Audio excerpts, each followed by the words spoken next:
Good morning, everybody. Welcome to the second day of the Buddhism, Business and Economic Relations Asia and Beyond Conference. It was a really great day yesterday, and I look forward to the presentations and the discussions that are going to take place today. And we're fortunate to have the presence of Lionel Obadia, professor. That's fine. He's a professor of anthropology at the University of Lyon in France, and he's an author of 10 books. Is that correct? Mm-hmm. Mostly dealing with anthropology of religion, globalization of religion, economics of religion, and he has a number of articles that we use a lot in our work as well as in our teaching on the globalization of religion, economics of religion. I like this: economics and religion, economics in religion, and economics of religion. And my favorite is Buddhism like a hamburger. So welcome. Thank you. Okay. So I'm sorry for not being there tomorrow, but I was really busy in France, and so it's really strange things on my head now. I'm sorry because I come from France, and French people are not used to speaking English, so I do my best to get understood by all of you. And the second point is I'm really sick, and I have a cough, and I have fever. So if sometimes I lack energy, please be tolerant to me. But suffering is the basis of Buddhists. So I'm not a Buddhologist, I'm not a Tibetologist, but I'm an anthropologist, and I've been studying first Buddhism in the West, and I was working with the Kagyu tradition in France and elsewhere. I've been doing also fieldwork in Israel, where Buddhism is now widespread, and after a while I've been doing some fieldwork in Ningmapa in north of Nepal. And now I've left Buddhism aside because now I'm working in South India on Auroville, which is a big utopian city in the mix in between positivism and neo-Hinduism. But let's get back to the point. I have many slides, so I've written down everything, so you don't have to listen, you just have to read. And it will be easier for you. But I will only read the slides, and sometimes I will discuss with you and make examples. But the issue of economics of religion has been striking in the 2010s, and especially in Europe, Western Europe, where religious traditions have been more and more active in public debates, especially in the place where supposed to be the most secular in the world, Western Europe, and especially France, where the system of laicity is now, gaining, encountering some kind of problems. But in public debates about globalization, about the side effects on economic imbalance, poverty, ecological degradation, and so on, everywhere, but especially in Western Europe. And Buddhist voices have strongly sounded.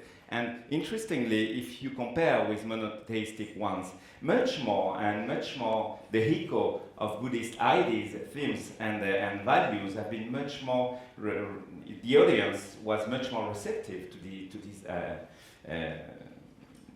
proposal from the Buddhist side. But in return, the lexical surface. I'm an anthropologist as well. It means that I will make a lot of neologism, and I will use a lot of slogans, because in globalization studies we used to use a lot of slogans. The lexical surface of the repertoire of economics in the discourse of religion and in the discourse on religion, that makes the difference, has dramatically widened. We talk about the magic of markets, the divine capitalism, the business of religion, consuming faith, branding religious commodities, and so on.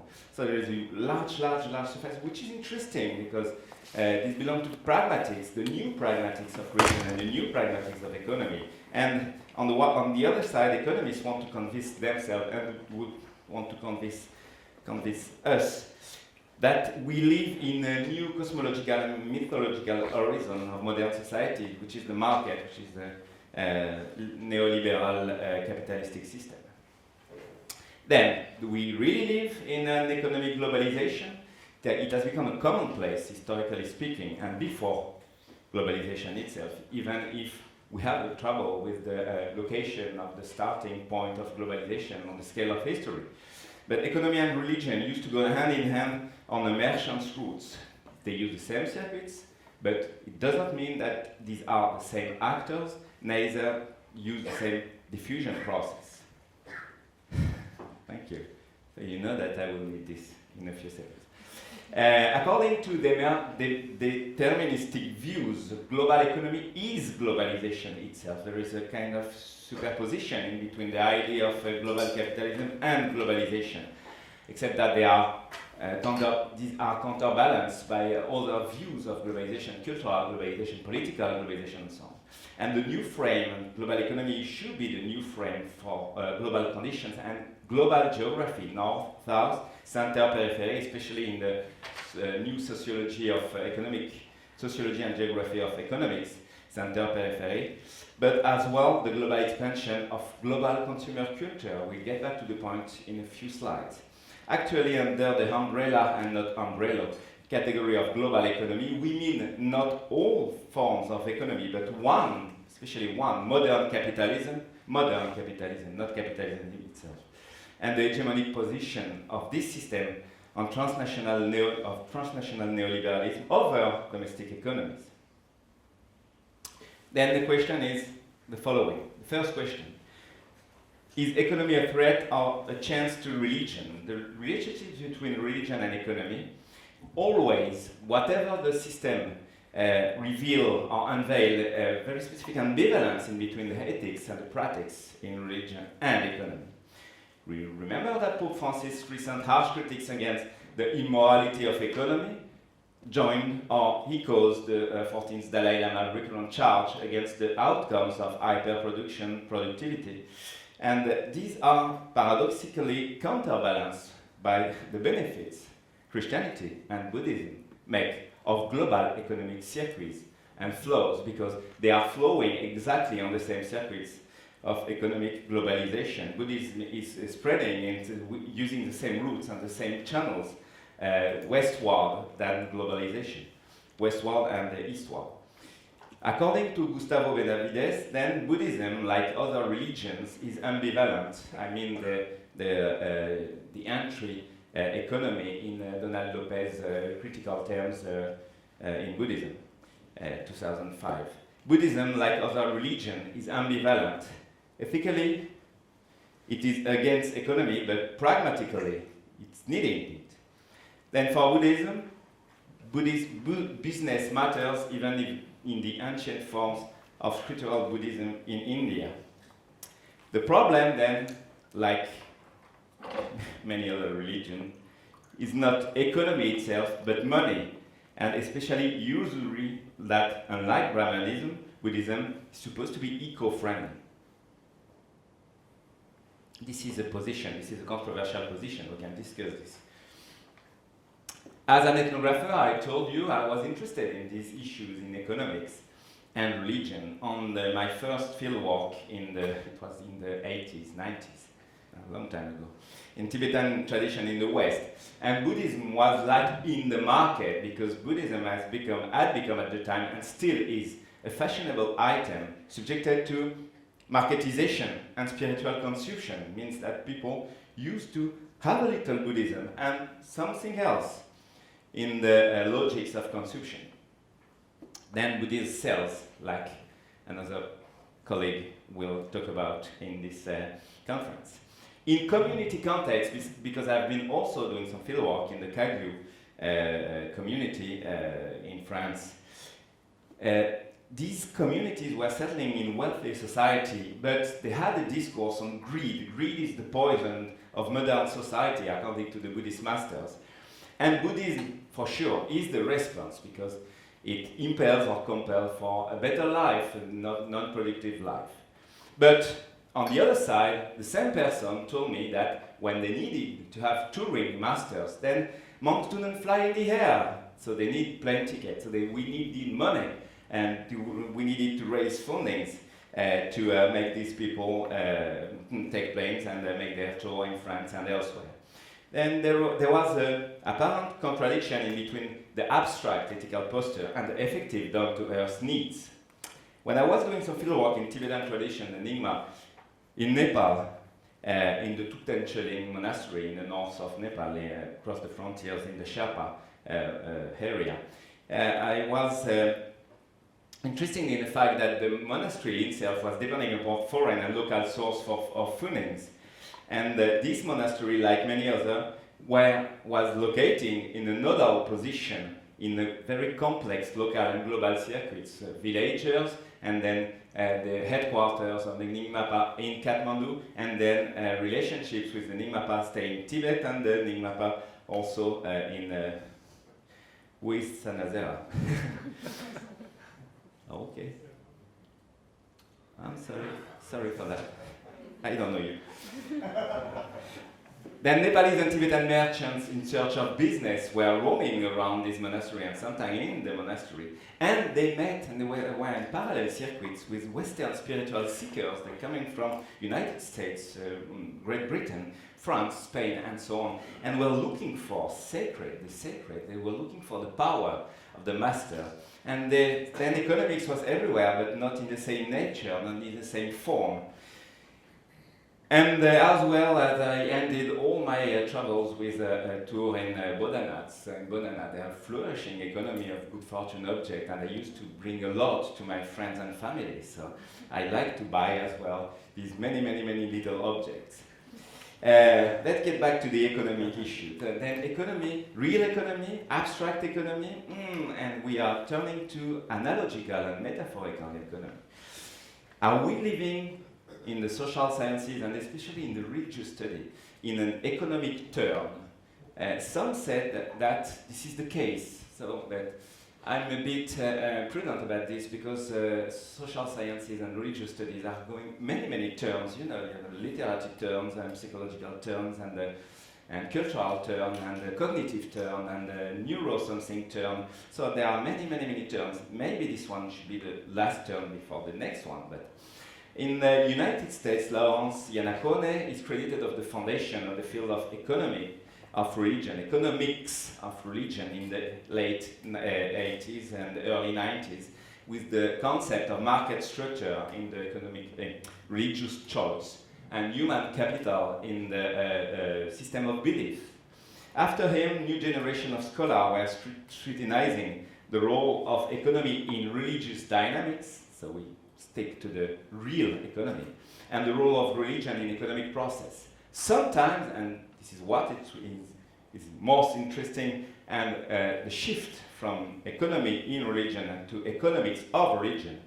Sometimes they put emphasis upon economic-like dynamics of religious organization. For instance, the market effects, not market itself, but market effects. What is interesting is that they have the evidence of economics everywhere, from microscopic case study to large-scale quantitative surveys. So there is a wide range of aspects of economics of religion, from experimental economics to econometrics.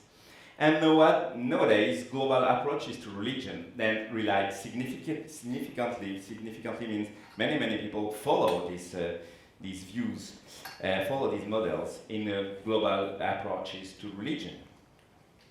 Then I told you about the shift from economy to economics.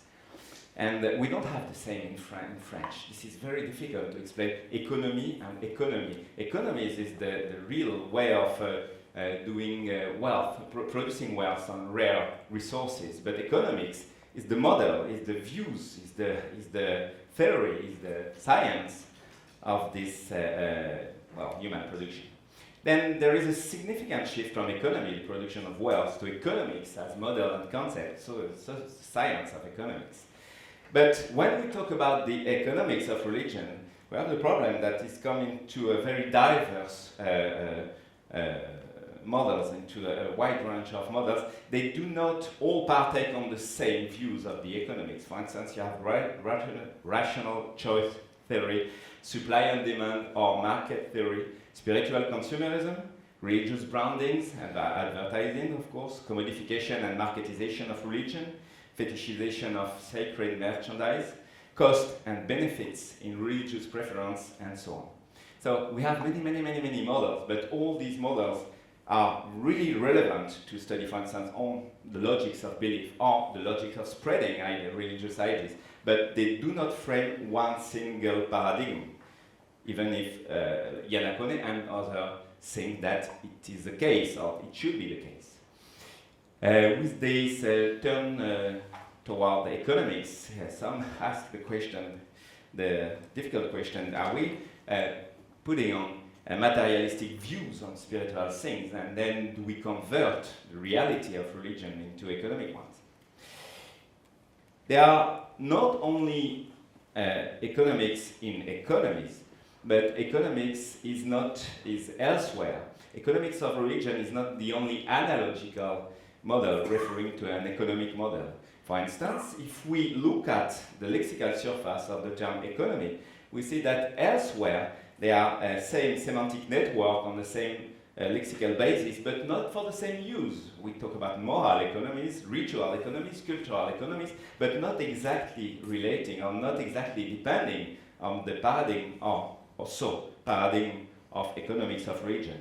But with these moral economies, ritual economies, cultural economies that are symbolic economies, not materialistic economies, then we are in a very analogical model, because we are talking about economies without economy, or almost.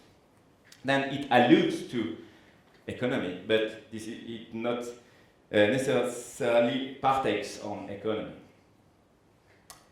And then the first main problem.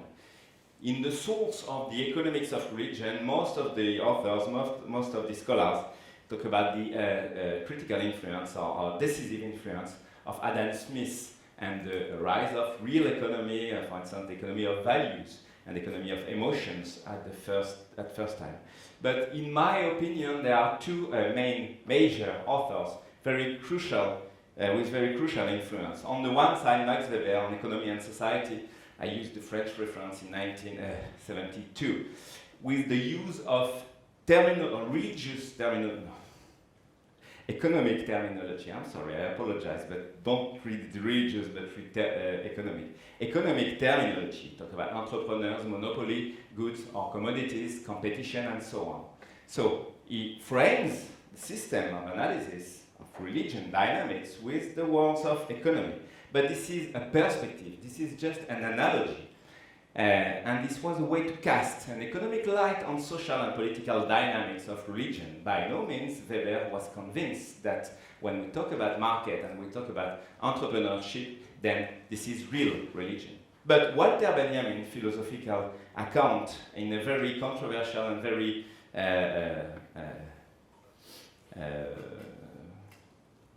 I'm looking for the word. Not decisive, but this was a provocative essay, very small essay, less than 15 pages. In 1916, Capitalism as Religion, I don't know you either, in which Walter Benjamin was convinced, and he tried to convince the reader that the modern economic system is a cult, is based upon abstraction, is based upon values. People have faith in the system. They have even loyalty to the capitalistic system.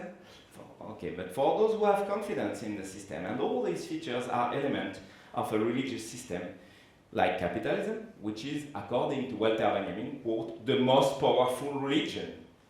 So now we turn into something else. Weber was analogical and said, okay, we use the terms, the world, and the model of economy, and that's it. We stop when we begin to have a confusion between real economy and real religion. But for Walter Benjamin, then there is no boundary. The boundary is blurred by the fact that now capitalistic system, it was in the early 20th century, then the capitalistic system is a religion, is the next religion. So where's the frontier in between religion and economics then? On the one side you have analogy, and on the other side you have the problem of ontology, because then these are the same, they are same in nature. This is a bit confusing and the first time. In the singular case of Buddhism, many authors, and these people around here already know that perfectly, but I allow myself to get back to one few authors interesting in order to try to explain it in details, the difference in between economics and economics of religion. And in Buddhism, we all know that after Weber, Buddhism was born in the context of nation monetary economy in Asia, and on the background of what Terrarian call commercial civilization. And Melfort Spiro in South Asia, in Burma, explained that religious spending, the Dana system, was a pillar in the Likui Upasaka model in the economic and social system exchange in Buddhism. So these are the way to dig into the economies and economics in Buddhism. When we turn to economics of Buddhism, we have this very interesting case of Amon and Mashasek's study of Soka Gakkai in Great Britain, spread of Soka Gakkai in Great Britain and worldwide, with the supply and demand theory. This is not the way it is, this is not economy in the behavior, but economy to explain the behavior. And the supply and demand theory is a good way to explain the appeal of Buddhism and the conversion process of British people in the 90s. And then this is not economy as itself, this is not economy per se, but this is economy as a model. This is economy as an analytical model. There is a chance to join the two perspectives, but little chance, this is quite difficult. Economics in and economics of Buddhism, when, for instance, Benavides again put attention, or call attention to the tension between asceticism and the ideals of poverty, and money, the use of money, the possibility to accumulate wealth. Because for him, both are sharing at least one common feature. They need transcendental realities, in quote, transcendental realities, mean something else, something beyond, something like a value elsewhere. But the voices on Buddhism are not always the voices of Buddhism. And this is one very interesting example, but not the only one. There are many. But I took this one because this one is really important. Sulaksi Baraska, Suraksha, which is a leader actually in South Asia and one of the Buddhist leaders against the global economy. But it's not the only one. There are many voices everywhere to criticize the spread and the outcomes of global economy and to say that, okay, Buddhism should be a response. Buddhism should be a way to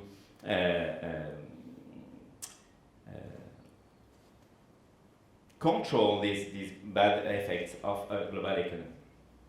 The problem is that when we look in detail who is speaking in the name of Buddhism, it becomes much more difficult. And for instance, which Buddhist voice for what economy? Because this is easy to say, okay, I'm a Buddhist and I said the economy is bad, capitalism is bad.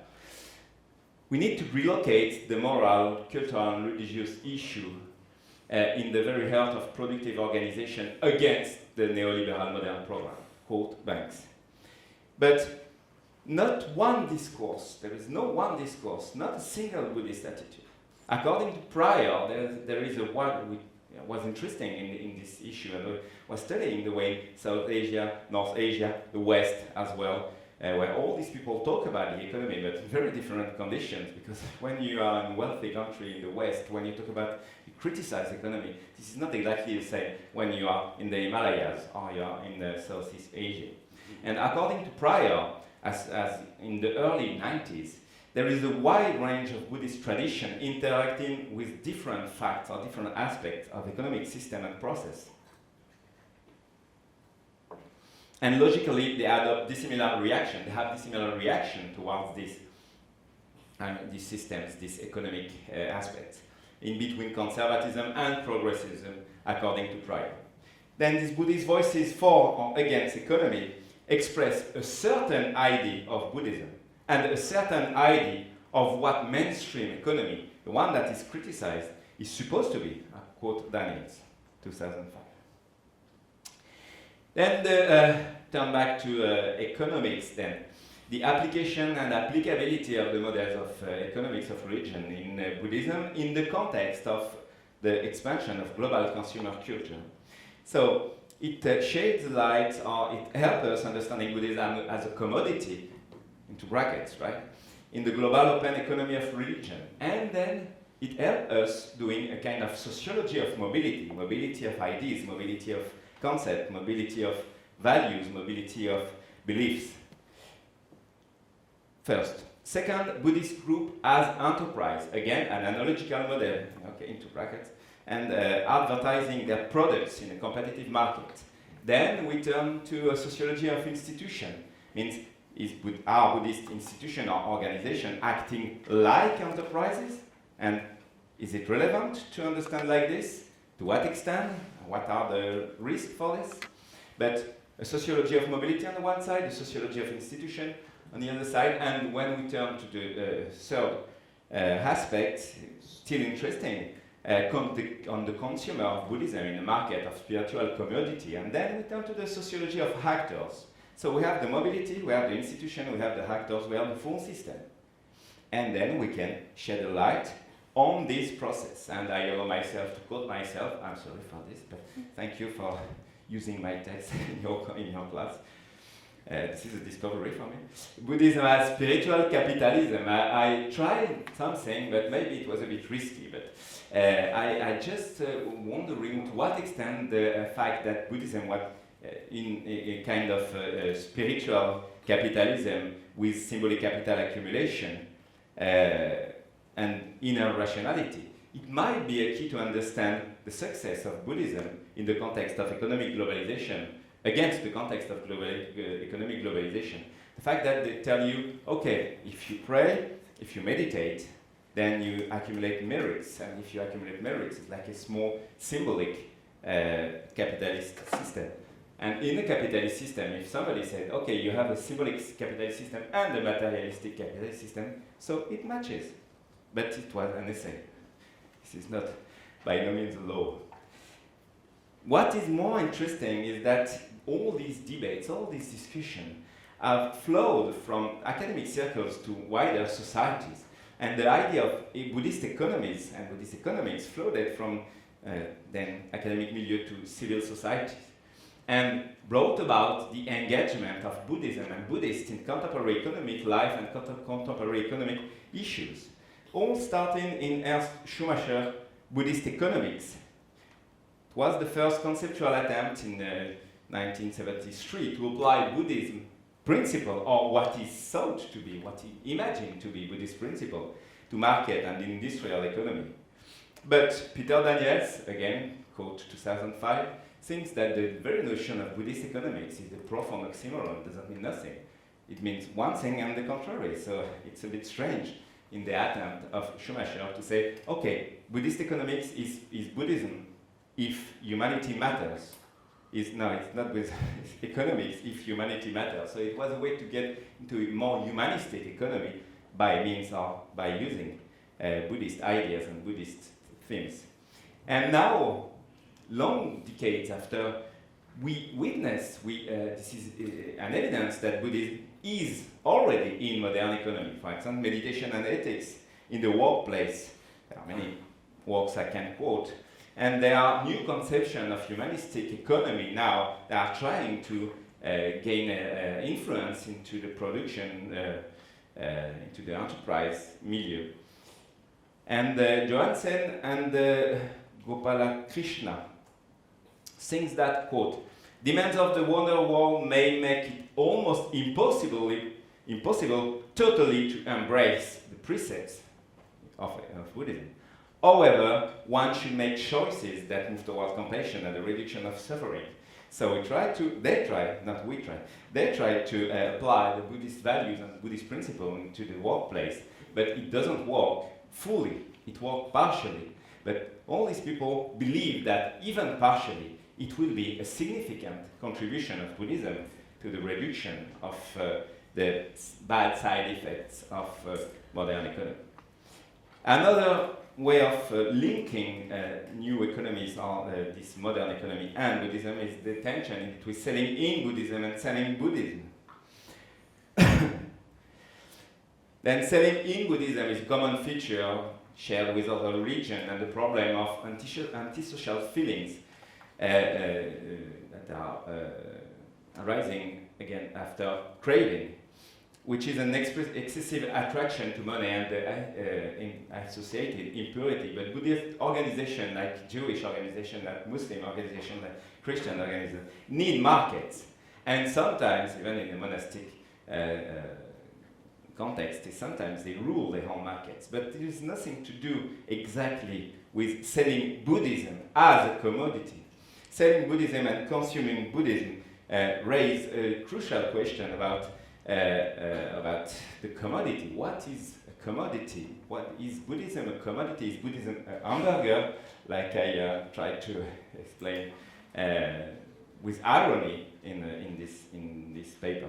And we have to turn to Gordon Matthews, which is with an anthropologist, and he's studying the spread of Buddhism worldwide and the way individuals appropriate these values, these techniques, these practices. And appropriation of Buddhism items makes the difference in between values and truth.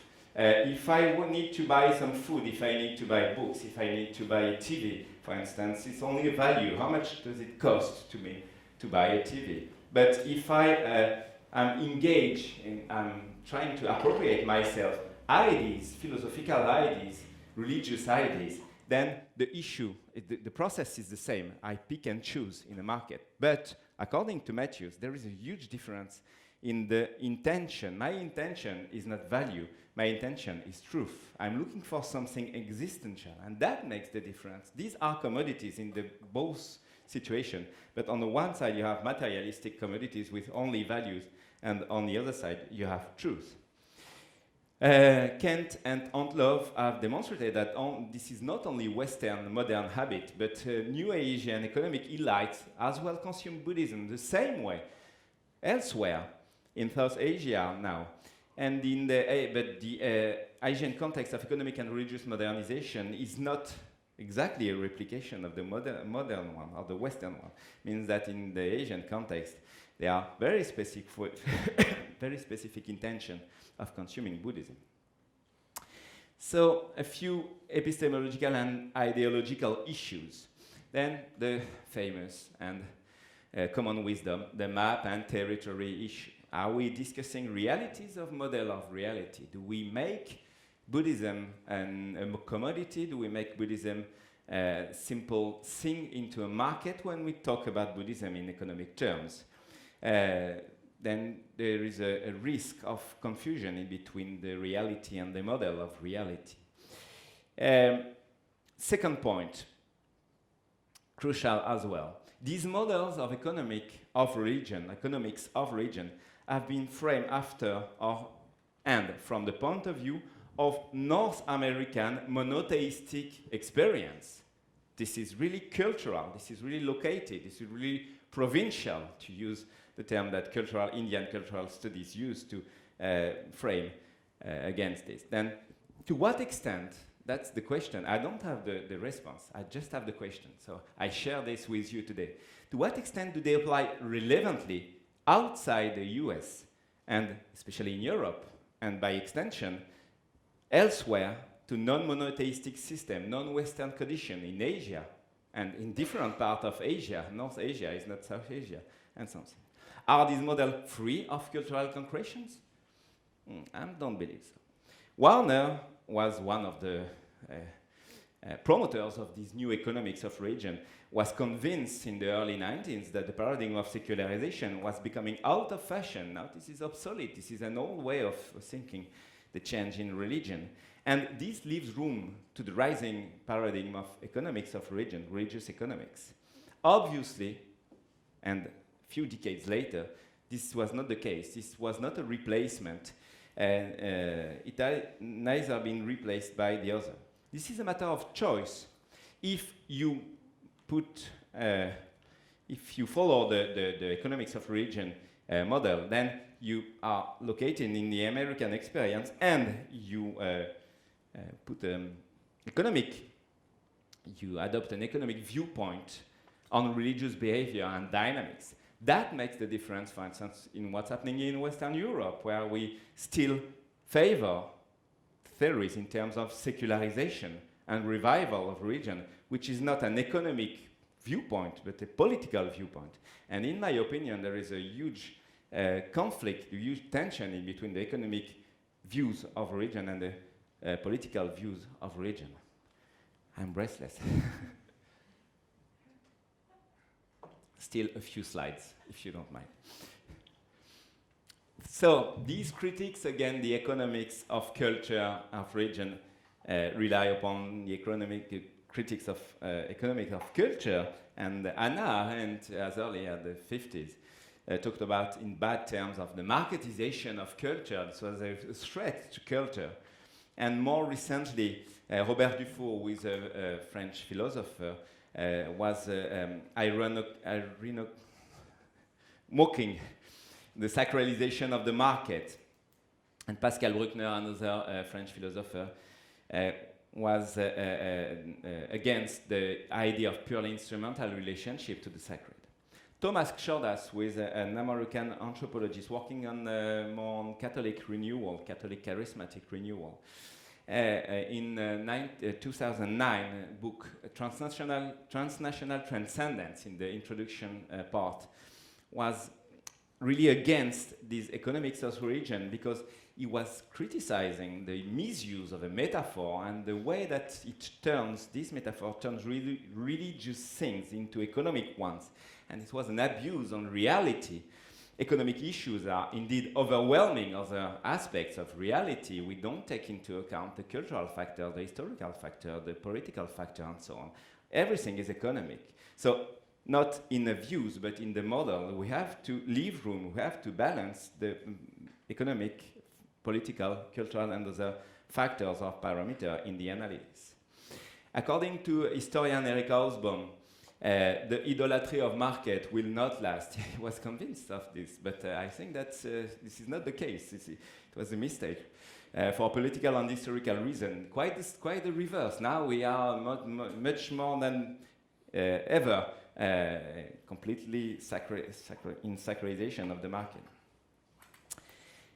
And Buddhism, in all this, is officially and allegedly promoting opposite values than the market: fairness, economic and social equality, and so on. So, is it a contradiction in ideals? Challenge. How many slides? I think I have something like 3 or 4 slides, so I have 5 minutes, right? This new focus on economy is a good opportunity to recast a light on unknown aspect of monastic economy itself. So I quote now scholars in Buddhist studies, my friend Tzu Chi, and Walsh in China, 2015. Tzu Chi, it was in early 2000. And now Tzu Chi is still working on the economy of monastic, the new economy of monastic Buddhism in China. It's a way to deepen exploration of the cultural impacts of Buddhist economy of merit and fortune on religion, Lewis, Dakol, and the impact of monastic economy on society. So there is a huge literature from Gernet to Wood, 2013. And reversely, it allows us to shed light on adaptive strategy of commodification of Buddhism in the context of mass tourism and market economy, Scott and Shedneck, for instance, and Nirvana for Sale, for instance, Rachel Scott's famous book. But beside, the problem is the degree of dependence to the surrounding conditions. Is there a continuity and a rupture, or a rupture in Buddhist to economy relationships? Similarly, and further, is the economic turn mainly a change in theoretical focus, or the result of changing empirical realities under global conditions? To put it in much simple words, in much simple way, is it only a way to change our views because we think that economics should be a chance to shed a new light on religious dynamics? Or is it because economy is everywhere and we are stuck into the capitalistic global consumer culture, and then even scholars, even the academic milieu is now then changing the Googles on life and the Google's social and religious life, and follow this economic economic-oriented fashion. Beyond the challenge, then, recall David Chidester's authentic fakes. Chidester is American, South African anthropologist, and he has confidence in the chance of genuine hybridization of popular American consumer culture and new religiosities. According to Chidester, globalization is bad in many ways, in many aspects, but is as well the chance to create new, unexpected form of religiosity, and especially this emerging religiosity explicitly sanctifying money. Now it exists. The cult of money was a metaphor, was an analogy, but Chidester succeeded in identifying groups for which the dollar is not, the God dollar is not a metaphor, is a reality. So that's it. Now the reality, the model has convert the reality. And it counterbalanced James Taylor's idea of simulacra and consumer culture in modern Thailand, in the group Dhammakaya modern Thailand, in which it was very critical against the consumer culture and the way it alterates the traditional Buddhism. Chidester unfortunately locates this process on the wider recent wave of globalization, but if we turn to history, then we can ask the question, to what extent clientelism or to what extent economic relationships in Orthodox and supernatural Buddhism and performative exchange is something that doesn't belong exclusively to globalization, but something that have always been in Buddhism. And then is Buddhism really turning instrumental, or has it always been the case? One little question en passant. This is I have only 2 slides, so be patient. One question en passant. Modern religious tradition, including Buddhist one, are compelled to adapt to the dynamics and logics of neoliberal values and models. Okay, we all know this. But this global new spirit of capitalism, according to French sociologist Boltanski, and religions are jumping in the train of anti-consumerism and marketization. ANI for Christianity, ANI for Islam, Hervé Léger for Christianity. Then Buddhists are selling Buddhism, and then they are captured by a spirit of entrepreneurship. In my memory, Max Weber told us that this was only Protestant way of thinking, mainly, not only, but mainly a Protestant way of thinking. And this spirit of entrepreneurship is nowadays widespread, especially in the expansive missionary movement from Protestant extraction, for example, like Pentecostalism, everywhere from the United States, in Brazil, Africa, and now in Asia. So are we allowed to revisit and recall the Protestant Buddhist model, which was framed against orthodoxy, and said, okay, Protestant in a way that it is very evangelical one. So this was a risk as well. Conclusion, here we go. So all these things about economics of religion, many, many words, many slides, many blah, blah, many discourses. But let's get back to the point. I sum up now, and then we can discuss these models. And is it a new fashion, or is it a real theoretical revolution? I don't have the response. I'm trying to apply these models, but sometimes it works, many times it doesn't.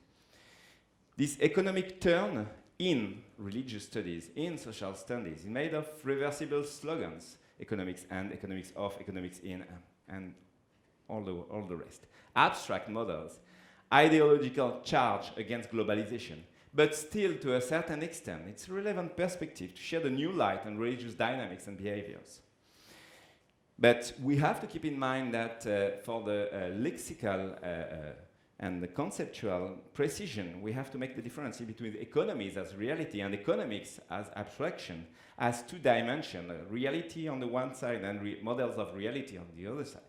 And all what we have to do, in my opinion, what I'm trying to do with, in my very, very small area of specialization, is try to find the link in between the 2 and not say too much bad, stupid things. We get back to the map and territory issue about the model on the reality and the issue of analogy and ontology. Do we really frame, by means of pragmatics, religion as economy when we talked about religion in economic terms? So according to me, analogy, the tension in between analogy and ontology is the more crucial in all these debates.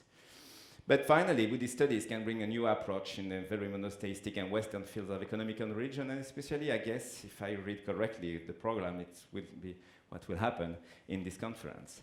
I allow myself, thank you so much, I allow myself to only put here as a final point a picture that I've taken in Pokhara in Nepal where a yogi is selling benediction, is selling precision, is selling performance. And now, when nobody's here, he's just counting the money. And I think that for Asian religion and economy, this was maybe a good conclusion. Thank you.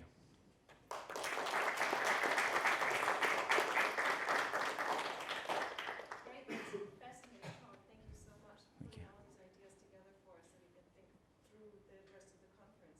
Now we'll open it up for questions. Thank you very much, Professor Obadia. Amazing series of ideas. You mentioned one thing in passing, I hope you might clarify for the sake of discussion. You consider there to be a divide between the economic and political views of religion, particularly in the context of secularism in the West. Yeah, true. What's the divide? Could you perhaps expand on that? This is, okay, this is, thank you for the question. This is an easy one. I expected more difficult ones. No, not easy one, not sorry. Sometimes this is a really controversial issue of economics of religion, and every time I'm trying to now, I'm not a promoter of this. I'm just a critical anthropologist, and I say, okay, does it work or does it doesn't work? And this point, I'm not the one that put emphasis upon this point. It was two scholars, American scholars, that said that, okay, why secularization theory is still prominent in Europe right now to explain the change of religion in Europe. It's because we have a tradition in thinking things in political terms. But according to them, then in North America, they are much more economic oriented. Economic is something very ordinary in culture and then in academic milieu. And then they think about open economy, for instance, in the way that you have a multiplicity of religious tradition here, and you have the process of conversion of people to preference choices. So it's easier to think in terms of open economy, for instance, and choices and preferences. For instance, they frame the very strange concept of then I forget the name, the Baskin effect, the Baskins. You know, Baskins, I don't remember the first name. This is the ice cream. Baskin-Robbins, thank you. Baskin-Robbins effect. What the frame about Baskin-Robbins, thank you. And so, if you like the flavor of one ice cream, then you stay to into the flavor. But if you have the chance of having many flavors, then strawberry, vanilla, and so on, then you should turn to others one to try and to make experience and to make a very different trajectory in religion. But recent models, analytical models based on demographics, have shown that quite the reverse. The more you have the choice, the more you stick to your preference. So thinking in these terms is a way of thinking in terms of open economy and the effects of restriction or openness to other religions. If you take the same effects and you ask for scholars in Europe to put a light on this, they will say, okay, conversion and ideological change and the pressure to something and the minority. So they will use a very different repertoire and terminology. And they think that it is because we are really confident in the fact that political views on religious change is more relevant than economic ones. But epistemologically speaking, I think that the two are balanced. Okay, sometimes politics make the difference. Sometimes I think that economic models can create or produce new information, new relevant information. It also implies that economic models aren't political.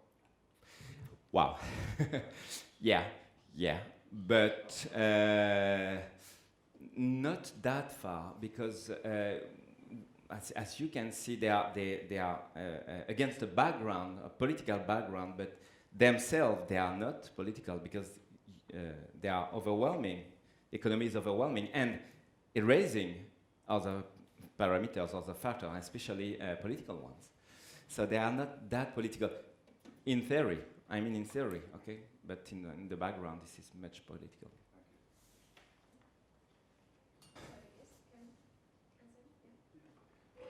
thank you very much for your fascinating, brilliant presentation. It seems that today we are constantly criticizing about the neoliberal economics, and there are good reasons to do that. But there is no one single idea. There are also varieties of it. As much as we respond against neoliberal ideas today, neoliberal economics is responding against certain problems in the world. And I think it is important to look at the dialogical relationship here, because we know of abuses of religions before. We also know of different political systems where now neoliberal economics are responding to have a new system. Right? Okay, agree. Thank you. Great. Thank you. Yeah, thank you very much for your talk. I am very grateful that you pointed out that the whole theory of the economics of religion is indeed, as I also think, not applicable to wider parts of Asia. I would have been grateful if you have mentioned some more authors who already written extensively on this subject, as for example Anne Koch or Mara Einstein and others. I don't remember their names either, or women, personal, so anyhow. I am also grateful that you mentioned this ideological function of talking about the economics of religion, because I would agree with you that it is a technique for sanctionizing or legitimizing our current neoliberal world. Listening to your talk, and as you asked for some difficult questions, I was wondering, I tried to count, but I think you said Buddhism I stopped at the 50th time. But I did not really understand what you mean with Buddhism, because you made some touches there and some phrases there, and it's not only About Buddhism. Yeah. About the all embracing. I'm grateful for that insight. But what is Buddhism? And is there anything particularly good and suitable for mixing it with economics, with the current neoliberalism tendencies? So what are the current... Okay, thank you.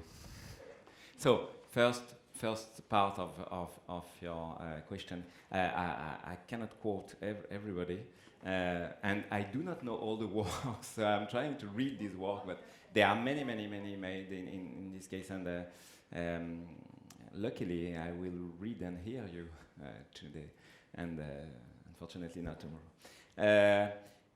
This is, to a certain extent, almost the same position with you, because you asked me to express myself on ethical issues. On do they mix or do they not mix? Do I get it correctly? Anything, I do not want to be anything, but I didn't ask for some ethical position. Okay. What is Buddhism? What do you mean? Okay. Just Buddhism in all the ways that people say that they are practicing Buddhism. For instance, when they say consuming Buddhism, we don't know exactly when people say consuming Buddhism. What is Buddhism? These are objects with the aesthetics of Buddhism. For instance, do I have if I buy a dress with a Buddha face on this? Does that mean that this is Buddhism? And similarly. Some people in the community context say that, outside the community, this is not real Buddhism.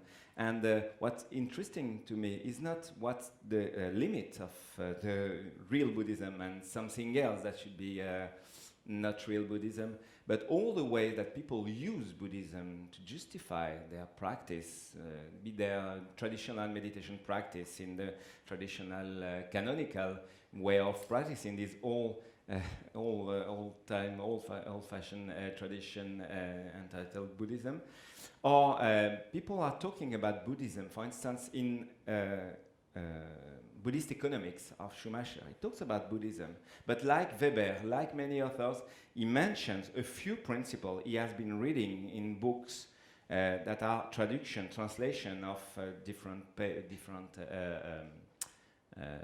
Buddhist texts. And my opinion is that the most interesting is the way that the category of Buddhism is spreading and referring to very different things. And I am not stuck, I am not convinced that we should be only referring to traditional community monastic Buddhism as such. So that's Buddhism.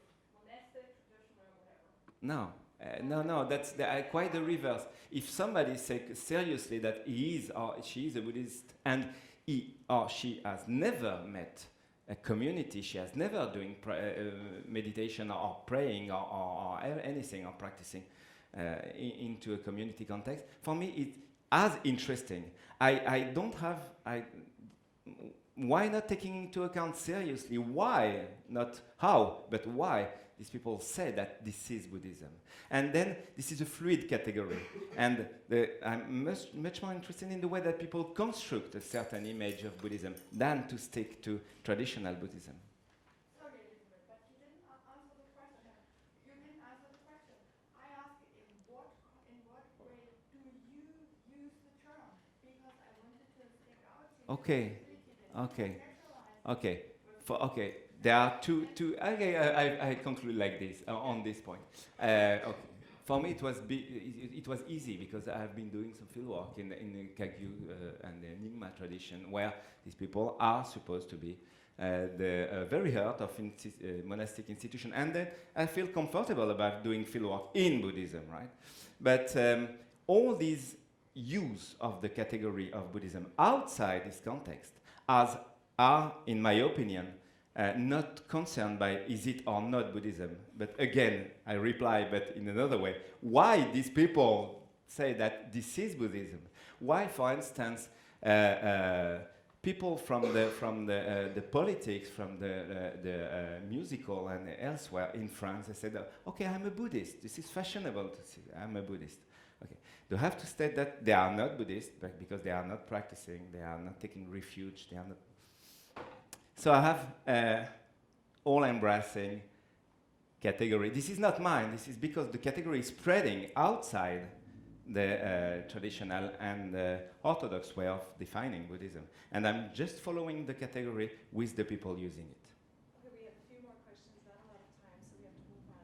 Michael? First of all, I want to thank you for your talk and talking with David Chittis's work. He initially wanted to call it holy shit, but the publishers made him change it to authentic fakes, which is an interesting background to his book there. The way in which, I don't know if it's your framing or you're just using the framing of Weber, and I mean, I'm a student of Tambada's, and he taught me to respect Weber very much, but Weber completely got Buddhism wrong. And by that I mean that Buddhism is no different than any other religion when it comes to trying to distance itself, but also supporting economics. From the very beginning, we had the second urbanization in India. The Setis were the ones who supported Buddhism on the ground. He was embracing economics from the very get-go.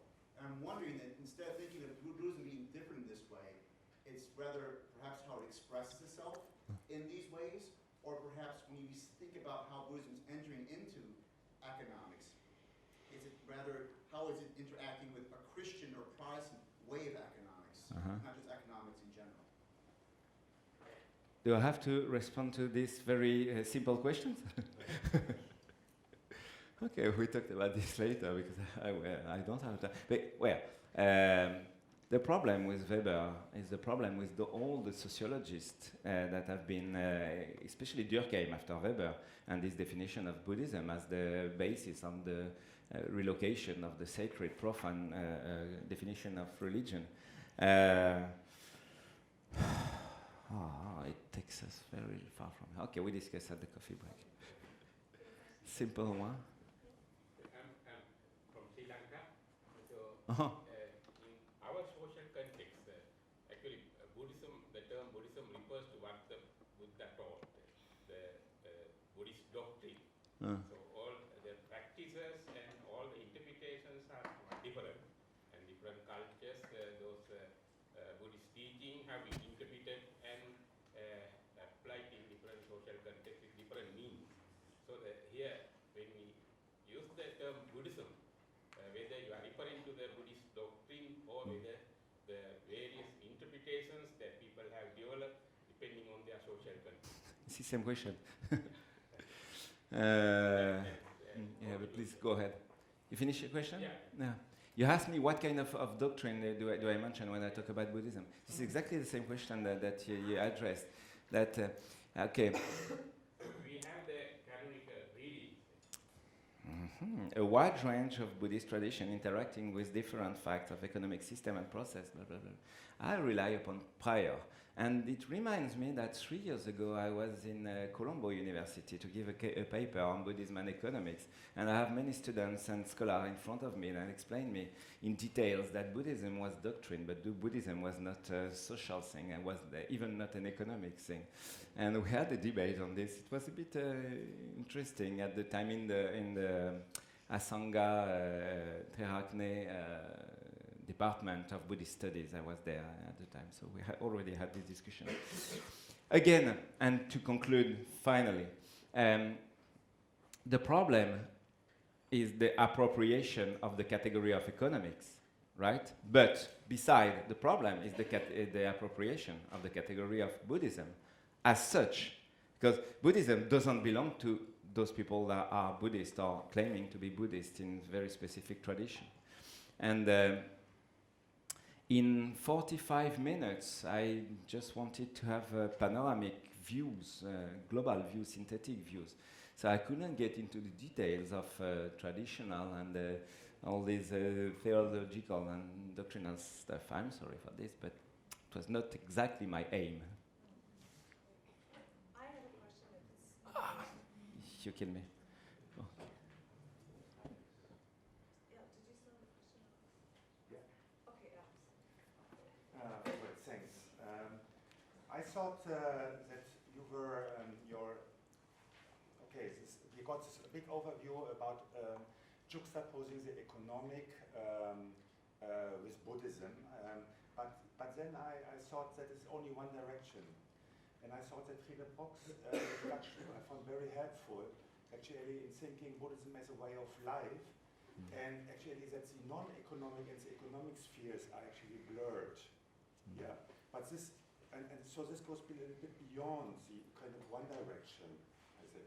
I also think that there are very interesting distinctions of Buddhism against the economy. It's not always, a kind of smooth articulation. And it's a process of distinctions. And finally, just food for thought is that maybe the locations are crucially important. It's completely different if you study a social movement, if you study then use study groups in urban China, right? And you have so many examples so many experience from your own field work, right? So many different, or a cave, of a hermit. I mean, right? Just to complicate this. Agree. I do agree on this. Can I ask you a question? It's about the analogy and ontology. Okay. Just This one. quickly, how do we recognize the ontology of religion? You gave very tangible, like money, objects, more tangible objects, but there's other ways of the religion that are very intangible and very abstract in itself. So how are money as well? So how do we recognize and disentangle the analogy and ontology? The problem is that if you want...